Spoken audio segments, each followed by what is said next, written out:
So, what is the easiest way to spool a bait caster? Well, I have found it. I mean, this is the one I do. Once you get onto doing anything, it's repetition. And once you know what works, that's what you do. And over the years, I've had a lot of people say, well, where do you get your reel spooled? And I'm like, well, you don't need to. You can have your reel spooled if you're not real confident in it, but it's so easy. You just have to follow a few certain steps and you'll be good to go. Now with the bait caster, there's a way to spool a bait caster and there's a way to spool a spinning reel. We're gonna focus on the bait caster here today. So the one thing throughout the history of time, people have put on a backing onto most bait cast reels, whether you're using, and that's true, like say you're using a saltwater reel or a reel. We used to use big round reels for musky fishing, and they held a lot of line capacity.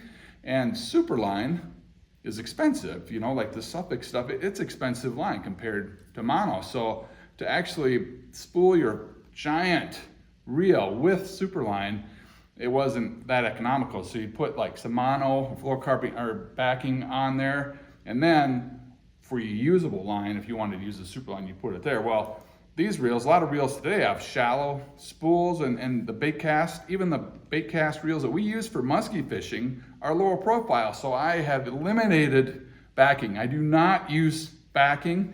And when you think about it, there's no need to. I have a direct contact. This is all super line. And the one thing, a weak link between you and the fish is the knot, the knot at the lure, and any knots in between. If those are faulty, you lose the fish. And when it comes to losing a fish, you know, when my mind works, and especially when we do a lot of musky fishing, you calculate that in every single time. It's like, you don't want to lose the 20-pound bass, and I don't want to lose a 40-pound muskie. So I'm always considering you want to eliminate any of those things.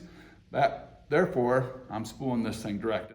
Okay, the first thing you want to do is take your line. You don't have to go through all the way down the guides, just to the first guide closest to your reel. Okay, there are a lot of parts inside this reel, so you want to make sure that you thread the line through here.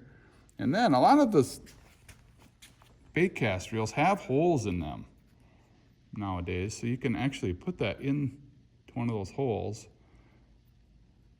Super line is really cool. And then it'll just grab it, so you just spin the reel and it'll carry it around to there. So I'm down through the main guide, the first guide, down the line, and then I've put my line through one of the holes in the spool. Now, some guys they'll wind that, and they'll tape it right there. So if you make a long cast and you got a shallow spool, she's gone. You know, it's just gonna come right off of there. But that is because you're tying that hole's enough to hold that super line these days. I like to thread it through the hole, tie the knot, and add tape. So I got 3 things going on that way. And again, considering I'm not using backing. So I just wanna make sure that super line, the holes, if you spool it on a regular flat spool and didn't tape it or didn't have backing, the whole thing will spin. Like you're fighting a fish and the whole line is spinning. You might have your drag all the way tightened down, so that prevents that. So now I'm through the hole in the spool. I'm just gonna do a simple loop knot. So you grab the tag end, circle it back, grab it with your thumb, and now I'm just gonna take the tag end and go through the loop that I created 3 times. 2, 3. Now again, traditionally people will say, oh, you got to use an arbor knot. I'm upgrading that theory. It's this one. It's a single uni knot or loop knot.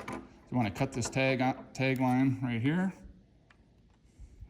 Those bubbas are just awesome. Cut that line. That's 50 pound. Okay, so now you got the loop knot. This is just gonna cinch down, see that? And it'll go right tight to the spool. So now that's tight to the spool there.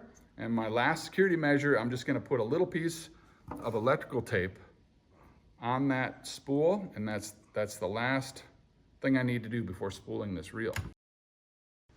So now it's time to do the easy part, which is to wind the line onto the spool. So again, we are line over the top people here. Depends on if you're a toilet paper under the bottom or toilet paper over the top. We go line over the top. Grab the thumb and finger here and apply medium tension. So I'm just gonna, you have to have your, you can have your drag tightened down, and that's just a matter of just spooling it. And as I'm going along here, I'm watching as that's going on the spool. And as you first get started, it might not go all the way to the edge, so you want to kind of pull it over to the edge of the spool with your finger and guide that line on there. Once it gets rolling, then it's just going to wind on naturally. So pretty speedy process here. And as it's going, the other way to do it is that as the spool's going this way, move your fingers the opposite direction. It's kind of how the other little tip for getting this on there nice and balanced on your reel.